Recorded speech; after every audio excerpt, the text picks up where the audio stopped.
नमस्कार, आप देख रहे हैं न्यूज 18 इंडिया। मैं हूं आपके साथ प्रीति रघुनंदन। प्रदूषण से खबरों की शुरुआत। दिल्ली में बढ़ते प्रदूषण पर बीजेपी ने दिल्ली सरकार पर बड़ा हमला बोला है। बीजेपी नेता संबित पात्रा ने प्रदूषण से सभी को नुकसान होने का दावा करते हुए इस मुद्दे पर राजनीति नहीं करने की अपील की है। साथ ही दिल्ली के मुख्यमंत्री अरविंद केजरीवाल पर प्रदूषण के मुद्दे पर राजनीति करने का आरोप लगाया और संबित पात्रा ने आरोप लगाया कि केजरीवाल ने प्रदूषण रोकने के लिए सिर्फ 40,000 रुपए खर्च किए।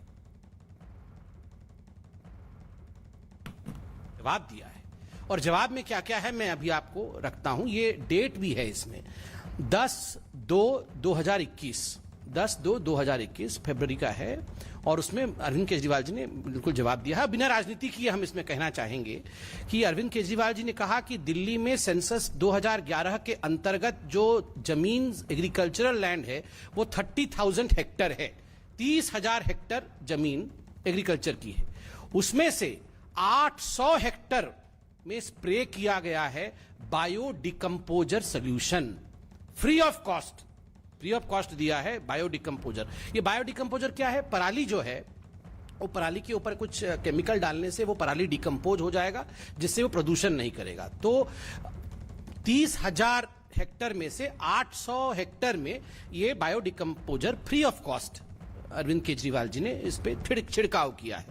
Out of the total 800 hectare area considered of free spray of Pusa bio decomposer only 744 hectare area was spread till date. केवल 744 हेक्टेयर पे ही हो पाया, बाकी बहुत काम है उनके पास, तो 800 पूरा नहीं हो पाया, 744 पे ही हो पाया। और कितने किसानों को इससे बेनिफिट मिला? 310 किसानों को। लोगों की सुरक्षा हेतु इस नई तकनीक के बारे में जागरूकता के लिए दिल्ली सरकार की ओर से विज्ञापन जारी किए गए थे जिस पर 15,36,828 रुपए 15,36,828 रुपए खर्च किया गया। उनकी प्रॉब्लम कुछ और है, उनको पराली का समाधान नहीं चाहिए। पूरे दिल्ली के अंदर योगी जी की होर्डिंग लगी हुई है। संबित पात्रा जी को कभी दिखा? उत्तर प्रदेश के मुख्यमंत्री हैं, होर्डिंग पूरे दिल्ली में पट्टी होती, कभी दिखा उनको? उनकी प्रॉब्लम ये नहीं है, उनकी प्रॉब्लम ये है, वो अलग प्रॉब्लम है कि आम आदमी पार्टी फैल कैसे रही है। मसला आज प्रदूषण का है और प्रदूषण के ऊपर मैं जिम्मेदारी से कहना चाहता हूं कि जितना पैसा केंद्र सरकार दे रही है उसके आधे पैसे में सभी पराली के प्रबंधन का काम हो सकता है।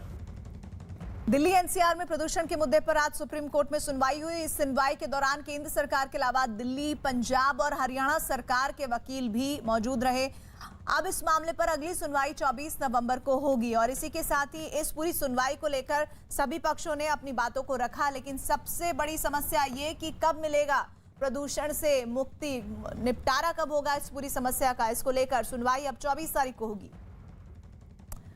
आज सुनवाई हुई सुप्रीम कोर्ट में और इस दौरान केंद्र सरकार ने सुप्रीम कोर्ट को हलफनामे के जरिए बताया कि न्यायालय के वर्क फ्रॉम होम के सुझाव को लागू करने पर विचार हो रहा है। साथ ही सरकारी अधिकारियों के लिए वाहन प्रदूषण को कम करने के लिए वाहन पूल सिस्टम लागू किया जाएगा और इसके लिए केंद्र सरकार ने 16 नवंबर को आदेश भी जारी कर दिए हैं।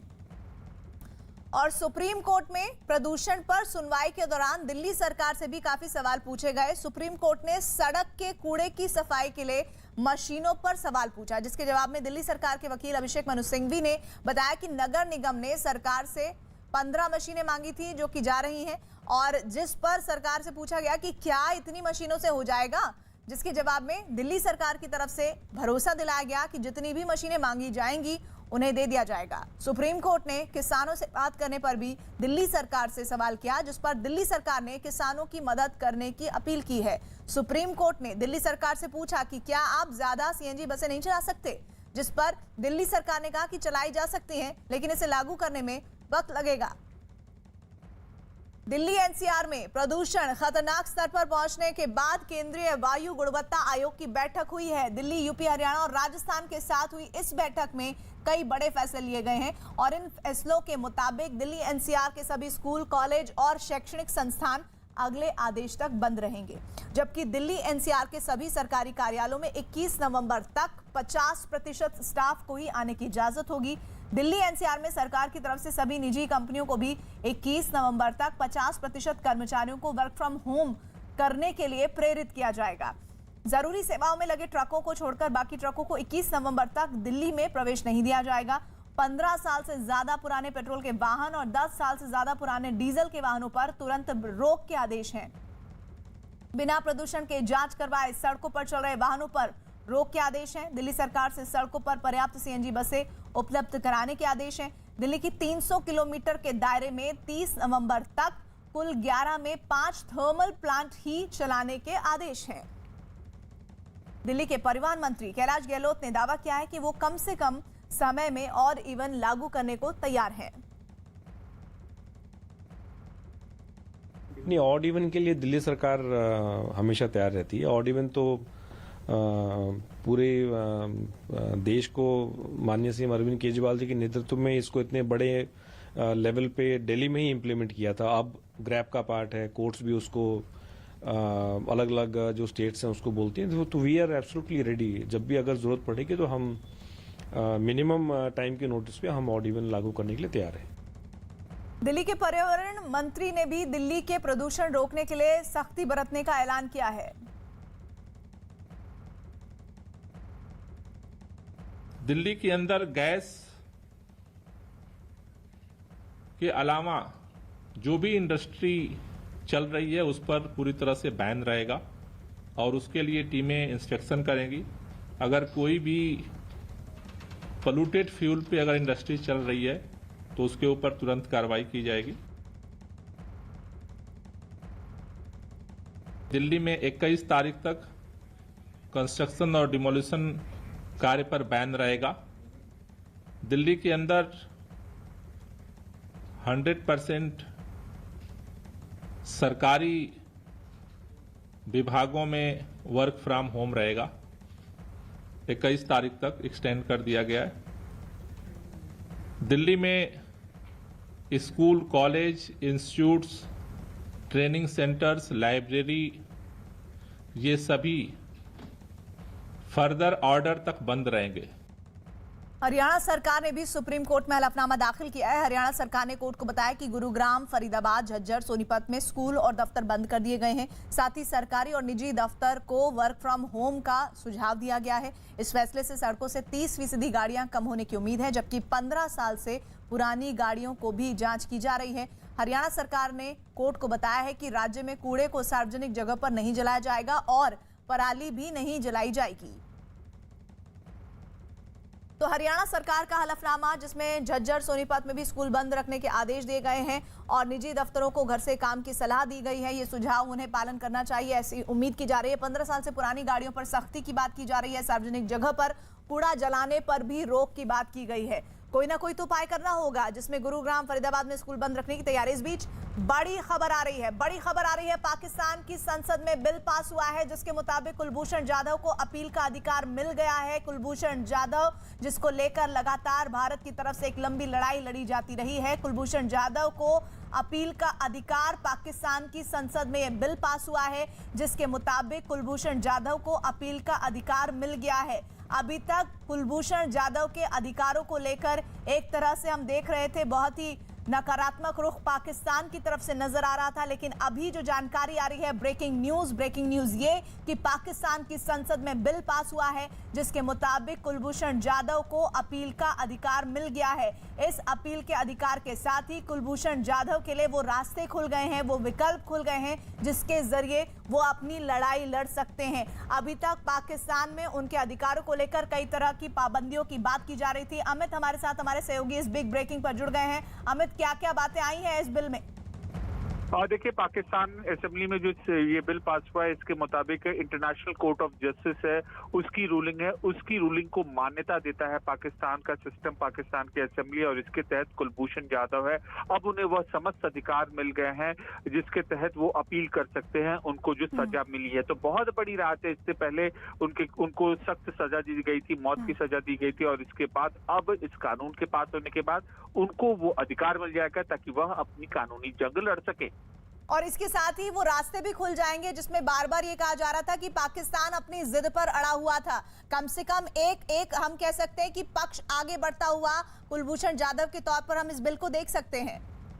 जी बिल्कुल, देखिए इंटरनेशनल कोर्ट ऑफ जस्टिस में पूरी सुनवाई में भारत की नजरें थी और हरीश के कुलभूषण भारत के पक्ष में ये फैसला सुनाया। इसके बाद ये अहम पाकिस्तान को से आता है, साबित करता है अंतर्राष्ट्रीय मसले पर इंटरनेशनल लेवल पर जो हुआ है इंटरनेशनल कोर्ट ऑफ जस्टिस उस पर उसको पाकिस्तान भी अंततः मानना पड़ा और अब ये कदम बढ़ा है कुलभूषण जाधव की राहत की ओर।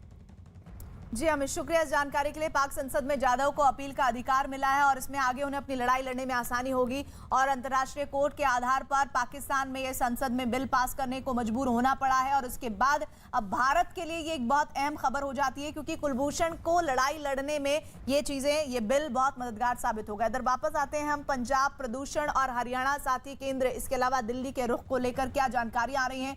पंजाब सरकार ने सुप्रीम कोर्ट में हलफनामा दाखिल किया है, केंद्र की शिकायत की है।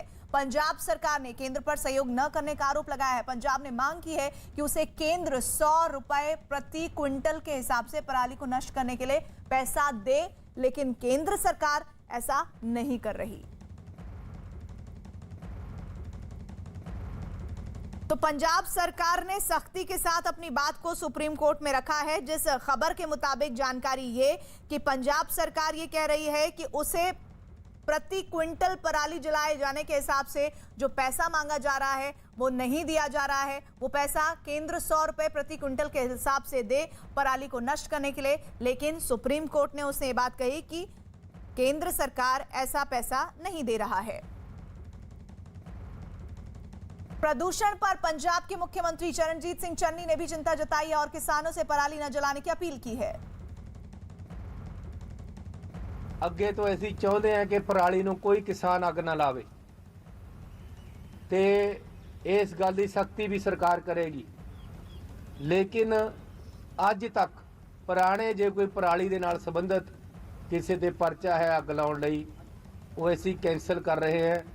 ਲੇਕਿਨ ਅੱਗੇ ਨੂੰ ਮੇਰੀ ਕਿਸਾਨਾਂ ਨੂੰ ਬੇਨਤੀ ਹੈ ਕਿ ਕੋਈ ਵੀ ਕਿਸਾਨ ਪਰਾਲੀ ਨੂੰ ਅੱਗ ਨਾ ਲਾਵੇ, ਇਹਦੇ ਨਾਲ ਪ੍ਰਦੂਸ਼ਣ ਫੈਲਦਾ है।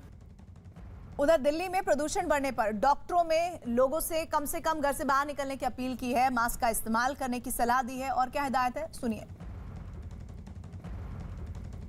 इस समय बहुत ज़्यादा ज़रूरी है जो सेंसिटिव ग्रुप्स प्लस सबके लिए ही, जिस समय एयर क्वालिटी सबसे ख़राब होती है जो कि होते हैं अर्ली मॉर्निंग आवर्स और लेट इवनिंग आवर्स, उस समय आप घर के बाहर नहीं निकलिए। बाहर आउटडोर्स में एक्सरसाइज, वॉक, जॉग नहीं कीजिए। अगर आपको बाहर जाना पड़ता है तो N95 मास्क को टाइटली नोज़ एंड माउथ को कवर करते हुए पहनेंगे। आपको एयर पोल्यूशन के अगेंस्ट जो क्लॉथ मास्क होता है वो प्रोटेक्शन नहीं देता है क्योंकि एयर पोल्यूशन में जो PM 2.5 पार्टिकल्स होते हैं वो उसके थ्रू जा सकते हैं। N95 mask 95% of those particles को सीव आउट कर लेता है। तो अगर आपको जाना भी पड़ता है तो आप टाइटली फिट N95 मास्क पहन के जाइए। आप ज़्यादा भीड़ भाड़ वाली जगहों में या जहाँ पे ज़्यादा पोल्यूशन के लेवल्स होते हैं उधर ना जाएं तो ज़्यादा बेहतर है। धूप के समय बाहर निकलें, स्पेशली जो सेंसिटिव ग्रुप्स होते हैं। बड़ी खबर इस बीच आ रही है, जम्मू कश्मीर के कुलगांव में मुठभेड़ शुरू हो गई है और जम्मू कश्मीर पुलिस की टीम और सुरक्षा बलों ने आतंकियों को घेर लिया है। बिग ब्रेकिंग इस वक्त की जम्मू कश्मीर के कुलगांव से आ रही है जहां पर मुठभेड़ शुरू हो चुकी है। जम्मू कश्मीर पुलिस की टीम और सुरक्षा बलों ने आतंकियों को घेर लिया है। आतंकियों की संख्या को लेकर जानकारियां अभी आनी बाकी है, लेकिन ये इस वक्त बड़ी खबर जम्मू कश्मीर के कुलगाम से जहां से मुठभेड़ जारी होने की जानकारी आ रही है और जम्मू कश्मीर पुलिस की टीम और सुरक्षा बलों ने एक जॉइंट ऑपरेशन किया है जिसमें आतंकियों को इस वक्त घेर लेने की खबर आ रही है। आतंकियों की संख्या कितनी है, क्या उनमें से किसी आतंकी को ढेर भी किया गया है, ये तमाम अपडेट्स के लिए हमारे सहयोगी थोड़ी देर में जुड़ेंगे। लेकिन अभी की बड़ी खबर है, जम्मू कश्मीर के कुलगाम में मुठभेड़ शुरू हो गई है। जम्मू कश्मीर पुलिस की टीम और सुरक्षा बलों के बीच आतंकियों ने, जो खबर इस वक्त आ रही है कि आतंकियों को घेर लिया है। इस जॉइंट ऑपरेशन में आतंकियों की संख्या को लेकर हमारे साथ हमारे सहयोगी रिफत जुड़ रहे हैं। रिफत, कितने आतंकी हैं, कितनी देर पहले ये मुठभेड़ शुरू हुई है और अभी कितनी कामयाबी सेना और पुलिस को मिली है? देखिए, मैं आपको बता दूं प्रीति की ये भाई एरिया है, ये कुलगाम का डिस्ट्रिक्ट है और वहां पे पुलिस ने इन्फॉर्म किया है कि वहां पे एनकाउंटर शुरू हुआ। बताया जा रहा है कि 2 से 3 मिलिटेंट वहां पे छुपे हो सकते हैं, जिनके साथ मुठभेड़ चल रही है। और अभी जो है थोड़ी देर पहले ही एनकाउंटर शुरू हुआ, डिटेल्स आनी बाकी है, लेकिन समझा जा रहा है कि 2 या 3 मिलिटेंट वहां पे छुपे हो सकते हैं, जिनके साथ मुठभेड़ चल रही है। प्रीति, ये जो तस्वीरें आ रही हैं, ये क्या उसी रिहाइश की है? कैसा इलाका है, जरा डेमोग्राफी बताइए।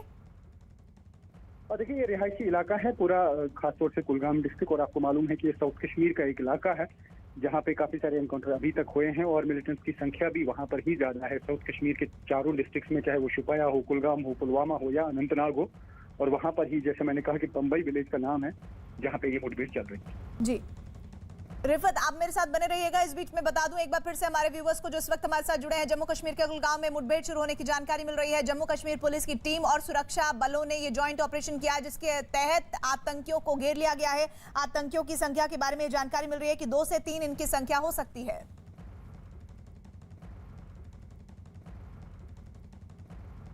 और दिल्ली नगर निगम चुनाव 2022 की तैयारी में जुटी कांग्रेस के लिए बुरी खबर है।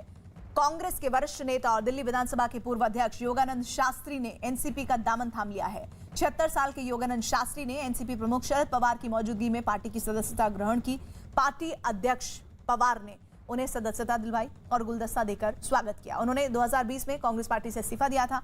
योगानंद शास्त्री शीला दीक्षित सरकार में कैबिनेट मंत्री रहने के अलावा साल 2008 से 2013 तक दिल्ली विधानसभा स्पीकर रह चुके हैं। वो 3 दफे कांग्रेस के विधायक दिल्ली विधानसभा में रह चुके हैं। शरद पवार ने योगानंद शास्त्री को दिल्ली एनसीपी का अध्यक्ष बनाया है। हिंदुस्तान की राजनीति और देश संक्रमण काल से गुजर रहा है। आगे क्या होगा क्या नहीं, ये नहीं कहा जा सकता। राजा की हट सहनीय नहीं होती है अधिक समय तक, और वो हट देश को कहां ले जाकर छोड़ेगी ये कहा नहीं जा सकता। माननीय पवार साहब ने उसको इशारा किया उस ओर। देश की जितने भी गैर सांप्रदायिक पार्टियां हैं, वो जब तक इकट्ठा नहीं होंगी तो देश का भला हो नहीं सकता है। शरद पवार ने शास्त्री के पार्टी में शामिल होने पर खुशी जताई है और दावा किया कि एनसीपी जल्द ही देश के अलग अलग हिस्सों में खुद को मजबूत करेगी। जहाँ तक पार्टी में ज्वाइन होने की बात है, तो ज्वाइन होने ये हर आदमी का, हर पार्टी वर्कर का, हर नेता का वो अधिकार है कि कौन से रास्ते से, कौन से संगठन के माध्यम से हमें आगे जाने के लिए हम लोगों ने तय करना चाहिए।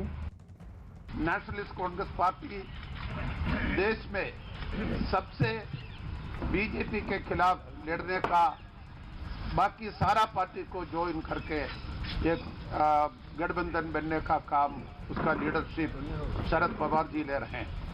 और जम्मू कश्मीर से भी एक बुरी खबर कांग्रेस पार्टी के लिए आ रही है। जम्मू कश्मीर में कांग्रेस पार्टी में अंतर्कलह देखने को मिल रही है। यहाँ गुलाम नबी आजाद गुट के करीबी कई नेताओं ने पार्टी हाईकमान को अपना इस्तीफा सौंपा है और इन नेताओं ने पार्टी आलाकमान पर अपनी अनदेखी का आरोप लगाया है। इस्तीफा देने वालों में पूर्व मंत्री जुगल किशोर शर्मा, पूर्व मंत्री GM सरूरी, पूर्व मंत्री मनोहर लाल शर्मा, पूर्व विधायक वकार रसूल समेत कई नाम शामिल हैं। इन नेताओं का आरोप है कि कांग्रेस जम्मू कश्मीर में पार्टी के पुराने नेताओं को नजरअंदाज कर रही है और इस्तीफा देने वाले नेताओं ने राज्य में पार्टी की खराब स्थिति के लिए जम्मू कश्मीर कांग्रेस कमेटी के अध्यक्ष गुलाम अहमद मीर को जिम्मेदार ठहराया है और राज्य यूनिट में बदलाव की मांग की है। इस पूरे घटनाक्रम को गुलाम अहमद मीर को जम्मू कश्मीर कांग्रेस अध्यक्ष पद से हटाने के लिए दबाव की रणनीति के रूप में देखा जा रहा है।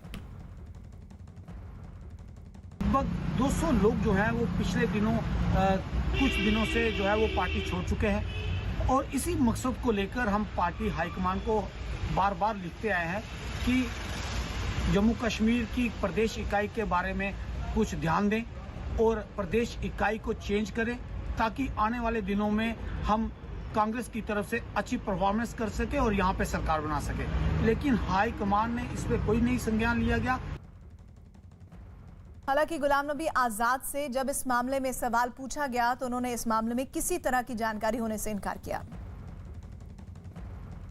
आपके जो खास लीडर हैं जो आपके राइट हैंड है, सुरोड़ी साहब है, नरेश गुप्ता जी है, विकार और भी कई लीडर हैं, उन्हें जो है पार्टी से रिजाइन किया है ओहदे से। उनका ये कहना है कि जम्मू कश्मीर में जो है वो हाई कमांड जो है अहमद मीर को जो है उन्हें निशाना किया है। मुझे उसके बारे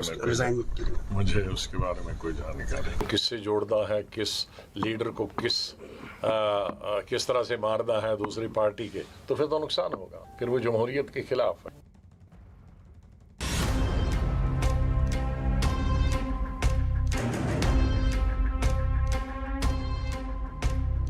महाराष्ट्र में, मुंबई में वो गलत और उसको सपोर्ट करने वाले थोड़े आपको पता है।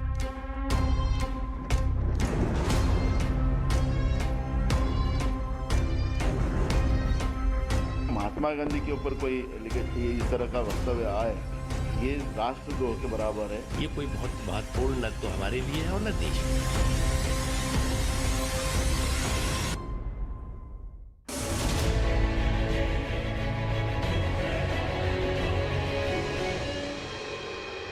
देश की आजादी पर फिल्म अभिनेत्री कंगना रनौत के बयान पर बवाल अभी थमा भी नहीं था कि कंगना ने अब महात्मा गांधी पर विवादास्पद बयान दिया। उन्होंने अपनी पोस्ट में लिखा कि कुछ लोग थे जिन्होंने हमें सिखाया कि कोई तुम्हें एक थप्पड़ मारे तो दूसरा गाल आगे कर दे और इस तरह तुम्हें आजादी मिल जाएगी।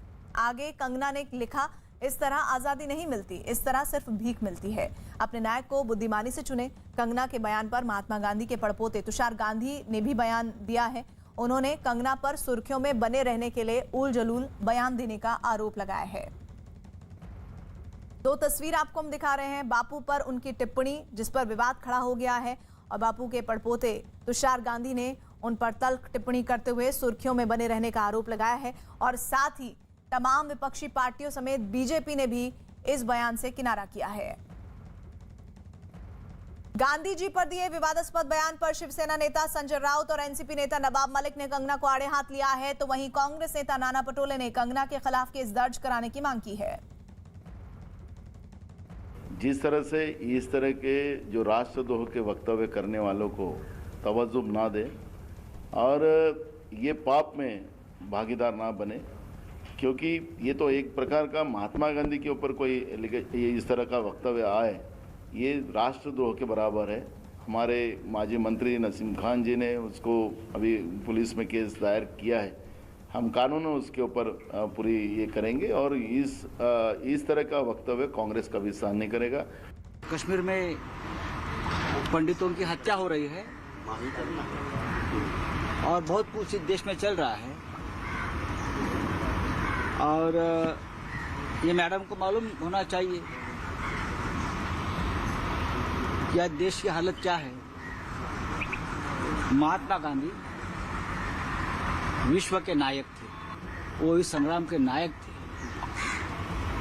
अगर किसी को लगता है कि वो नहीं है, गांधी को नहीं मानते, लेकिन इस देश के प्रधानमंत्री, आज के प्रधानमंत्री मोदी जी भी गांधी जयंती पर राजघाट पर जाकर गांधी जी के स्मारक और समाधि के ऊपर फूलमाला चढ़ाते हैं।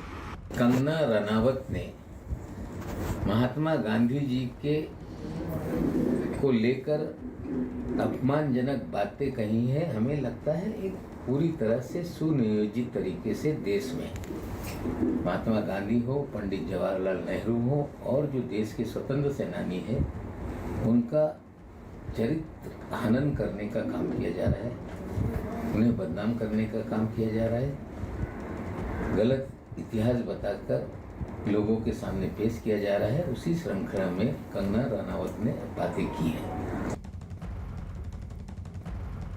गांधी जी पर दिए कंगना के विवादास्पद बयान पर बीजेपी के मुख्तार अब्बास नकवी, प्रेम शुक्ला और राम कदम ने क्या कहा, सुन लीजिए। हमने बचपने से एक ही बात पढ़ी है कि आंधी में भी जलती रही गांधी तेरी मशाल, साबरमती के संत तूने कर दिया कमाल, रघुपति राघव राजा राम।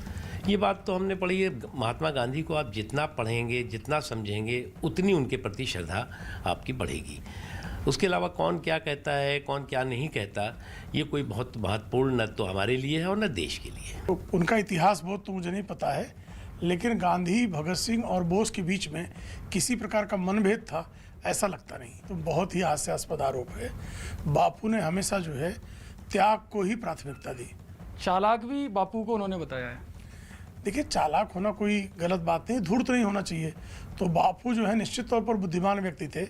अब बुद्धिमान और का ही पर्यायवाची चालाक समझ रहे हो तो कोई आपत्ति नहीं है। आजादी को लेकर के किसी व्यक्ति विशेष का जो बयान सामने आया, तो हमारे देश को आजादी हजारों नहीं लाखों लोगों के शहादत के बाद मिली, उनकी कुर्बानी के बाद मिली, उनके संघर्ष, उनकी तपस्या के बाद मिली। इस बात को कोई नकार नहीं सकता।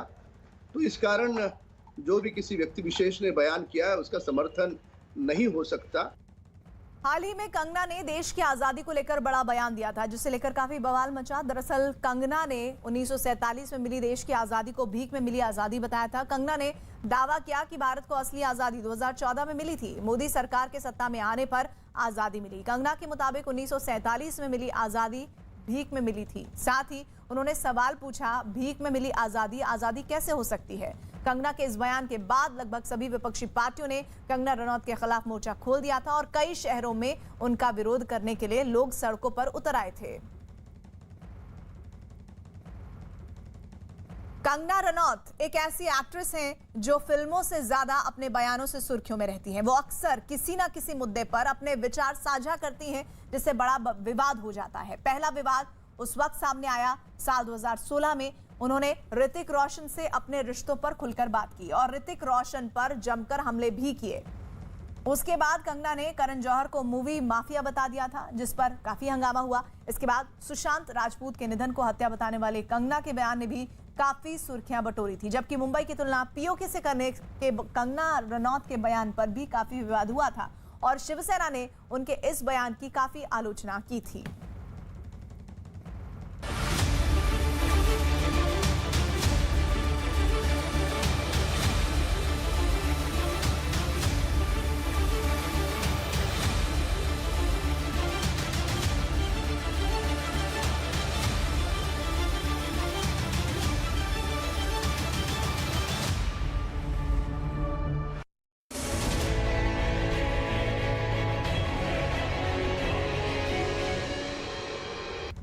दिल्ली में बढ़ते प्रदूषण की बात कर लेते हैं। बीजेपी ने दिल्ली सरकार पर बड़ा हमला इस मामले पर बोला है। बीजेपी नेता संबित पात्रा ने प्रदूषण से सभी को नुकसान होने का दावा करते हुए इस मुद्दे पर राजनीति नहीं करने की अपील की और साथ ही दिल्ली के मुख्यमंत्री अरविंद केजरीवाल पर प्रदूषण के मुद्दे पर राजनीति करने का आरोप लगाया। संबित पात्रा ने आरोप लगाया कि केजरीवाल ने प्रदूषण रोकने के लिए सिर्फ 40,000 रुपए खर्च किए।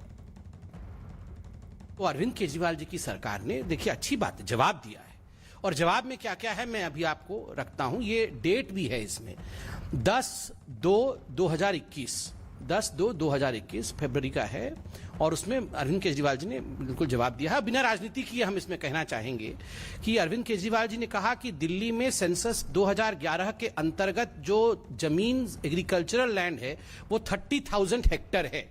30,000 हेक्टर जमीन एग्रीकल्चर की है, उसमें से 800 हेक्टर में स्प्रे किया गया है बायोडिकम्पोजर सोल्यूशन फ्री ऑफ कॉस्ट दिया है बायोडिकम्पोजर। ये बायोडिकम्पोजर क्या है? पराली जो है वो पराली के ऊपर कुछ केमिकल डालने से वो पराली डिकम्पोज हो जाएगा, जिससे वो प्रदूषण नहीं करेगा। तो 30,000 हेक्टर में से 800 हेक्टर में ये biodecomposer free of cost Arvind Kejriwal ji ने इस पे छिड़काव किया है। Out of the total 800 hectare area considered of free spray of Pusa biodecomposer, only 744 hectare area was spread till date. केवल 744 हेक्टर पे ही हो पाया, बाकी बहुत काम है उनके पास, तो 800 पूरा नहीं हो पाया, 744 पे ही हो पाया। और कितने किसानों को इससे बेनिफिट मिला? 310 किसानों को। लोगों की सुरक्षा हेतु इस नई तकनीक के बारे में जागरूकता के लिए दिल्ली सरकार की ओर से विज्ञापन जारी किए गए थे, जिस पर 15,36,36,828 रुपए, 15,36,36,828 रुपए खर्च किया गया। उनकी प्रॉब्लम कुछ और है, उनको पराली का समाधान नहीं चाहिए। पूरे दिल्ली के अंदर योगी जी की होर्डिंग लगी हुई है। संबित पात्रा जी को कभी दिखा? उत्तर प्रदेश के मुख्यमंत्री हैं, होर्डिंग पूरे दिल्ली में पट्टी होती, कभी दिखा उनको? उनकी प्रॉब्लम ये नहीं है, उनकी प्रॉब्लम ये है, वो अलग प्रॉब्लम है कि आम आदमी पार्टी फैल कैसे रही है। मसला आज प्रदूषण का है और प्रदूषण के ऊपर मैं जिम्मेदारी से कहना चाहता हूं कि जितना पैसा केंद्र सरकार दे रही है उसके आधे पैसे में सभी पराली के प्रबंधन का काम हो सकता है। दिल्ली एनसीआर में प्रदूषण के मुद्दे पर आज सुप्रीम कोर्ट में सुनवाई हुई है। सुनवाई के दौरान केंद्र सरकार के अलावा दिल्ली, पंजाब और हरियाणा सरकार के वकील भी मौजूद रहे। अब इस मामले पर अगली सुनवाई 24 नवंबर को होगी।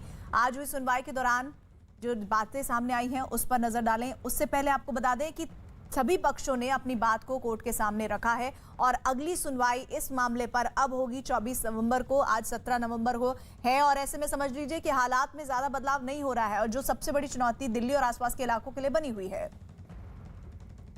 आज हुई सुनवाई के दौरान केंद्र सरकार ने सुप्रीम कोर्ट को हलफनामा देने के जरिए बताया कि न्यायालय के वर्क फ्रॉम होम के सुझाव को लागू करने पर विचार हो रहा है। साथ ही सरकारी अधिकारियों के लिए वाहन प्रदूषण को कम करने के लिए वाहन पूल सिस्टम लागू किया जाएगा और इसके लिए केंद्र सरकार ने 16 नवंबर को आदेश भी जारी कर दिए हैं।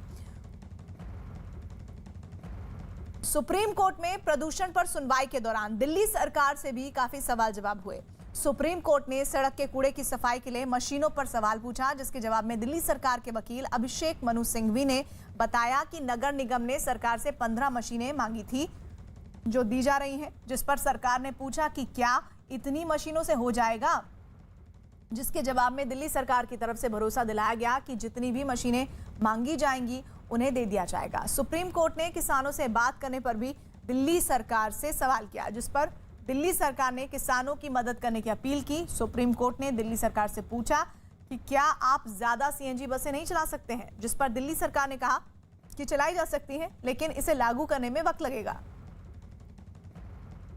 दिल्ली एनसीआर में प्रदूषण खतरनाक स्तर पर पहुंचने के बाद केंद्रीय वायु गुणवत्ता आयोग की बैठक हुई है। दिल्ली, यूपी, हरियाणा और राजस्थान के साथ हुई इस बैठक में कई बड़े फैसले लिए गए हैं और इन फैसलों के मुताबिक दिल्ली एनसीआर के सभी स्कूल, कॉलेज और शैक्षणिक संस्थान अगले आदेश तक बंद रहेंगे, जबकि दिल्ली एनसीआर के सभी सरकारी कार्यालयों में 21 नवंबर तक 50% स्टाफ को ही आने की इजाजत होगी। दिल्ली एनसीआर में सरकार की तरफ से सभी निजी कंपनियों को भी 21 नवंबर तक 50% कर्मचारियों को वर्क फ्रॉम होम करने के लिए प्रेरित किया जाएगा। जरूरी सेवाओं में लगे ट्रकों को छोड़कर बाकी ट्रकों को 21 नवंबर तक दिल्ली के प्रवेश तक नहीं देने की कवायद की जाएगी। 15 साल से ज्यादा पुराने पेट्रोल के वाहन और 10 साल से ज्यादा पुराने डीजल के वाहनों पर तुरंत रोक के आदेश हैं और बिना प्रदूषण की जांच करवाए सड़कों पर चल रहे वाहनों पर रोक के आदेश हैं।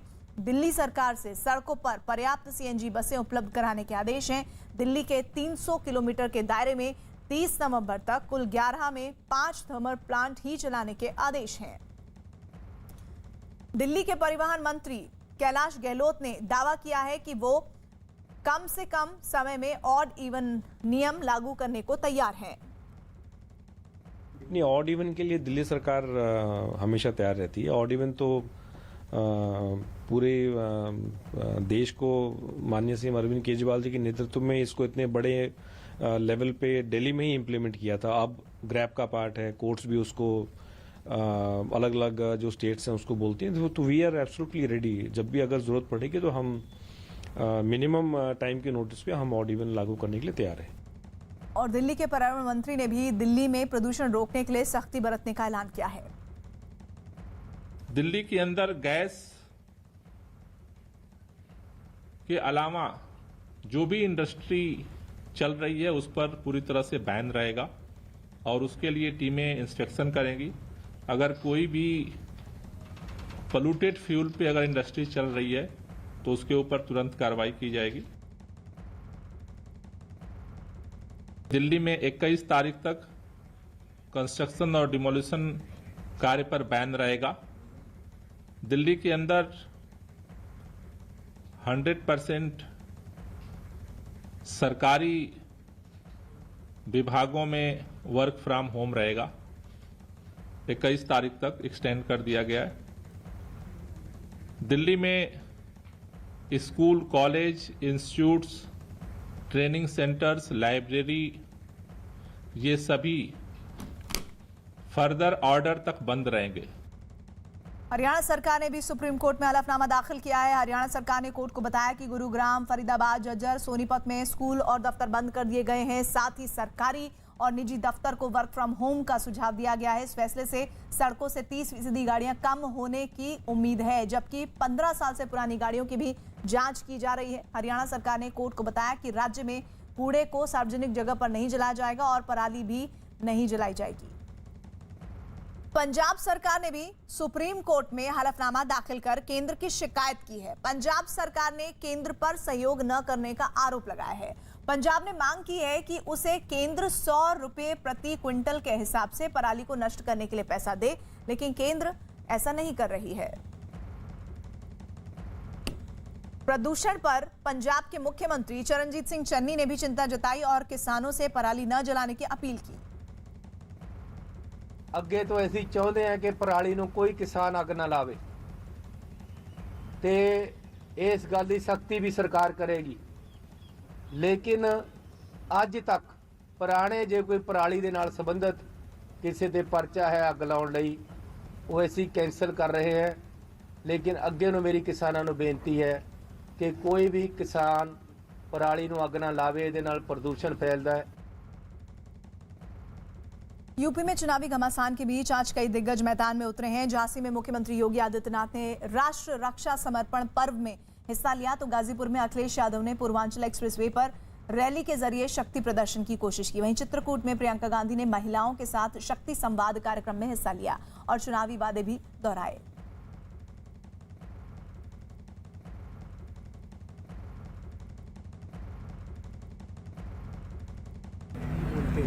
इस झांसी ने विदेशी हुकूमत की चोलें हिलाने का काम किया था। रानी लक्ष्मीबाई जी के नेतृत्व में इस देश की स्वाधीनता के लिए उस समय जिस प्रकार का अभियान चलाया गया था, आज भी भारत के इतिहास में वह स्वर्णाक्षरों में जाना जाता था। और यहाँ की लोक कथाओं में, काव्यों में किस वीरता के साथ, किस ओजपूर्ण तरीके के साथ झांसी के ओज और तेज को प्रस्तुत किया गया है। खूब लड़ी मर्दानी हुआ तो झांसी वाली रानी थी। हमें खुशी इस बात की है, जो काम हम लोग 5 साल पहले कर दिए थे, एक्सप्रेसवे पे हवाई जहाज उतार देना, एक्सप्रेसवे पर मिराज और सुकोई को उतार देना, भारतीय जनता पार्टी भी आज भी 5 साल पुराना काम ही दोहरा रही है जो समाजवादी लोग करके छोड़ चुके हैं। जबकि भारतीय जनता पार्टी को जो डबल इंजन की सरकार है, इसे कई गुना तेजी से और आगे बढ़कर के काम करना चाहिए था। और आने वाले समय में यही पूर्वांचल की जनता और उत्तर प्रदेश की जनता भारतीय जनता पार्टी का इस गाजीपुर बॉर्डर से लेकर के उस गाजीपुर बॉर्डर तक सफाया करने का काम करेंगे। एक एक नल से 10-10 लोग पानी ले रहे हैं। 10-10 परिवार एक नल पर निर्भर है। उद्योगों का अभाव है, रोजगार नहीं मिलते। कोरोना के समय आप सबने देखा, जब लॉकडाउन हुआ तो जितने भी यहाँ से प्रवासी परिवार थे, कितना संघर्ष करके वापस आए। सरकार ने उस समय मदद नहीं की। उस समय कोई बसें नहीं लाए आपके लिए। 19 तारीख को मोदी जी यहाँ भाषण देने आ रहे हैं, कल से बसें तैयार हो रही हैं। तो जो आपकी समस्याएं हैं, उनको हल करने के लिए आप कैसे काम करेंगे?